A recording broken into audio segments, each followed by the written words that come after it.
So hello students, how are you all? I hope you all are keeping fine. So students, this video is continuation of the chapter energy and mineral resources. And students, in previous video we have discussed non-conventional source of energy, and that is solar energy. Okay, now in this video we are going to discuss another non conventional source of energy, that is wind energy. तो इस video में हम discuss करेंगे wind energy को, जो कि एक और non conventional source of energy है। लेकिन वीडियो को शुरू करने से पहले मैं आपको बता दूं बच्चों, अगर आपने हमारे इस चैनल को सब्सक्राइब नहीं किया तो फटाफट से सब्सक्राइब कर दे और बेल आइकन को भी दबा दे, ताकि आपको हर एक वीडियो सही समय पर मिले। तो चलिए शुरू करते हैं विंड एनर्जी।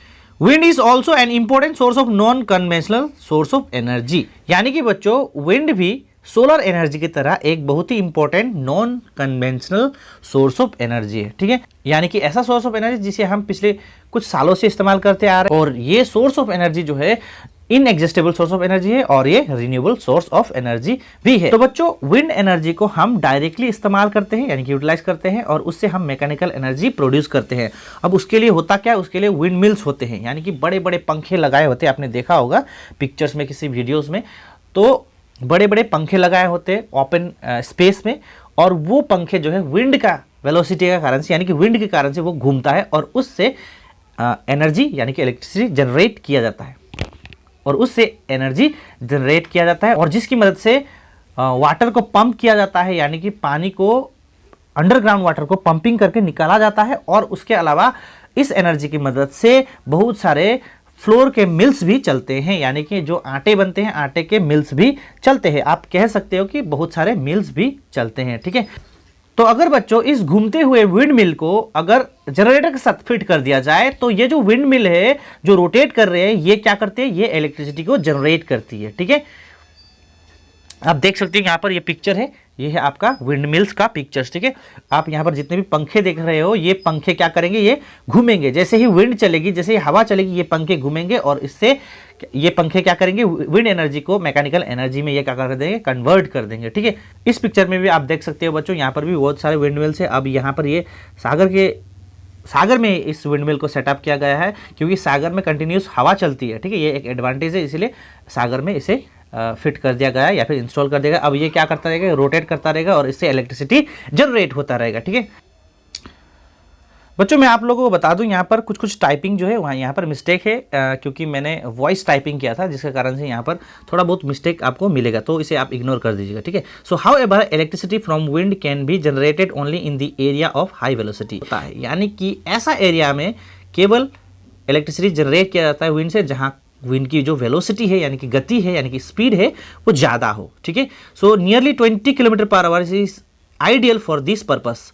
तो ऐसा इलाका जहाँ पर जो विंड की, यानी कि हवा की जो स्पीड है, यानी कि वेलोसिटी जो है, हम कह सकते हैं गति जो है, वो 20 किलोमीटर पर आवर की है, तभी क्या होगी, तभी उस जगह में विंड मिल बिठाया जा सकता है और उससे इलेक्ट्रिसिटी जनरेट किया जा सकता है। यानी कि अगर हमें इलेक्ट्रिसिटी जनरेट करनी हो, तो हमें विंड मिल ऐसा जगह पर सेटअप करना होगा जहां विंड की जो वेलोसिटी है वो 20 किलोमीटर पर आवर या फिर उससे ज़्यादा हो। ठीक है, the first wind farms in India were installed in 1986 in coastal regions of Tamil Nadu, Gujarat, Maharashtra and Odisha. तो बच्चों अगर हम इंडिया में बात करें, तो इंडिया में सबसे पहला विंड फार्म कहां पर सेटअप किया गया और कब, तो ये है आपका ईयर 1986 को। ठीक है, ये 1986 को कोस्टल रीजन पर, यानी कि सागर के किनारे किनारे, यानी कि तमिलनाडु के कोस्टल एरियाज, गुजरात के कोस्टल एरियाज, महाराष्ट्र के और ओडिशा के कोस्टल एरियाज पर इसे सेटअप किया गया, यानी कि इसे इंस्टॉल किया गया। अब सबसे बड़ा सवाल ये आता है बच्चों, क्यों कोस्टल रीजन पर ही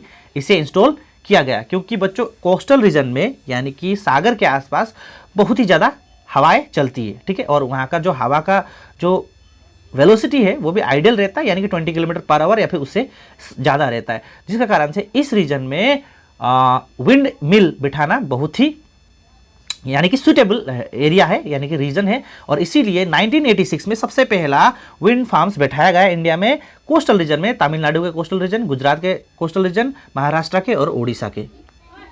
आगे हम देखते हैं बच्चों एडवांटेजेस ऑफ विंड एनर्जी, यानी कि क्या क्या एडवांटेजेस है विंड एनर्जी के, यानी कि क्या क्या फायदे हैं, क्या क्या मेरिट्स है, क्या क्या इसके अच्छे गुण हैं। ठीक है, first, wind power is completely clean source of energy on the basis of green house gas emission. जैसे कि बच्चों हमने देखा था सोलर एनर्जी भी क्या है, completely clean source of energy है, क्योंकि सोलर एनर्जी भी गैस इमिट नहीं करते। उसी तरह से विंड एनर्जी भी एक क्लीन सोर्स ऑफ एनर्जी है, क्योंकि जब हम विंड से एनर्जी जनरेट करते हैं या फिर उसे हम इस्तेमाल करते हैं तो इससे कोई भी गैस इमिट नहीं होता, कोई भी ग्रीन हाउस गैस जो है यहाँ इससे नहीं निकलता। ठीक। दूसरा, wind power is captured efficiently with today's technology as wind turbine can be placed in wide variety of location like desert and oceans.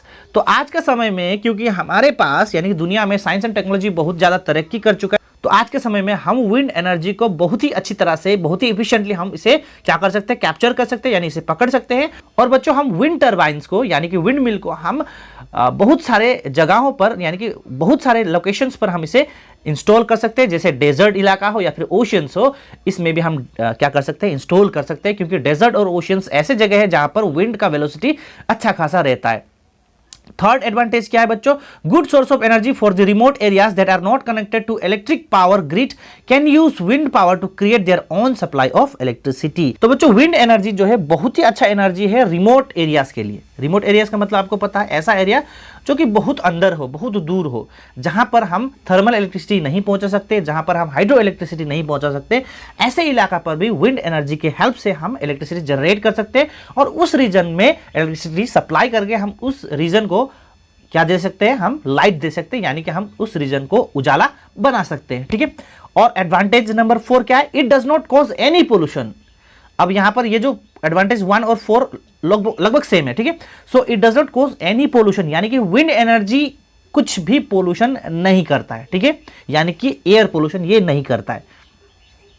आगे हम बात करते हैं बच्चों डिसएडवांटेजेस ऑफ विंड पावर, यानी कि विंड पावर की क्या क्या डीमेरिट्स है, क्या क्या बुराई है, क्या क्या खराबी है, क्या क्या खामी है। ठीक है, किसी भी लैंग्वेज में आप समझना चाहो आप समझ सकते हो। पहला क्या है, in absence of wind, wind mills are useless. अगर आपने विंड मिल सेटअप किया है और वहां पर विंड बिल्कुल नहीं चल रहे, हवा बिल्कुल नहीं चल रहे, तो विंड मिल जो है वो क्या है, यूजलेस है, क्योंकि विंड मिल नहीं घूमेगी, यानी कि उसका जो टर्बाइन्स है यानी कि उसका जो पंखे है वो नहीं घूमेंगे और हमें एनर्जी नहीं मिलेगा। दूसरा क्या है बच्चों disadvantage, wind energy creates the noise pollution. A single turbine can be heard from 100 meters away. चलती है और ये विंड टर्बाइन घूमती है, इससे साउंड निकलती है। ठीक है, बहुत ज्यादा साउंड निकलती है और बच्चों इसका जो साउंड है वो बहुत दूर से भी सुनाई देता है। तो हम कह सकते हैं बच्चों ये जो विंड पावर है यानी कि जो टर्बाइन है स्पेशली, ये क्या करती है, ये नॉइस पोल्यूशन क्रिएट करती है। ठीक है, ये एक डिसएडवांटेज है। और तीसरा डिसएडवांटेज क्या है बच्चों, wind turbine are dangerous for wild life specially birds. Birds have been killed by flying turbines blade. ठीक है, यहाँ पर टाइपिंग मिस्टेक मैं फिर से बता दूं, बहुत सारे यहाँ पर स्पेलिंग मिस्टेक है, यानी कि टाइपिंग मिस्टेक है बच्चों, तो आप प्लीज इग्नोर कीजिए और मैं जो आपको बता रहा हूं या फिर मैं जो रीड कर रहा हूं उसको आपको फॉलो करना है। Wind turbine are dangerous for wild life specially for birds. Birds have been killed by flying turbines blade. ठीक है, यानी कि बच्चों विंड टर्बाइन जो है वाइल्ड लाइफ के लिए डेंजरस होता है, क्योंकि ये जो टर्बाइन होते हैं यानी कि ये जो पंखे होते हैं, जब वो घूम रहे होते हैं तो अगर उसमें कोई उड़ता हुआ चिड़िया अगर आ जाता है, यानी कि उड़ते हुए चिड़िया आ जाता है, तो उसे वो क्या कर देता है, मार देता है, उसे किल्ड कर देता है, यानी उसके पंखे उसे काट देते हैं। ठीक है, तो ये भी इसका एक डिसएडवांटेज है। तो बच्चों इस वीडियो में इतना ही। तो यहाँ पर आकर हमारा ये जो चैप्टर है वो खत्म हो गया according to the syllabus of 2021-22। ठीक है, हमारा ये चैप्टर खत्म हो गया और अब हम आगे डिस्कस करेंगे एक नया चैप्टर, और चैप्टर का नाम होगा द एग्रीकल्चर ऑफ इंडिया, यानी कि इंडिया का एग्रीकल्चर। ठीक है, तो मिलते हैं अगले वीडियो में यानी कि नए चैप्टर के साथ। तब तक के लिए बने रहे हमारे चैनल के साथ और हंसते रहिए, मुस्कुराते रहिए।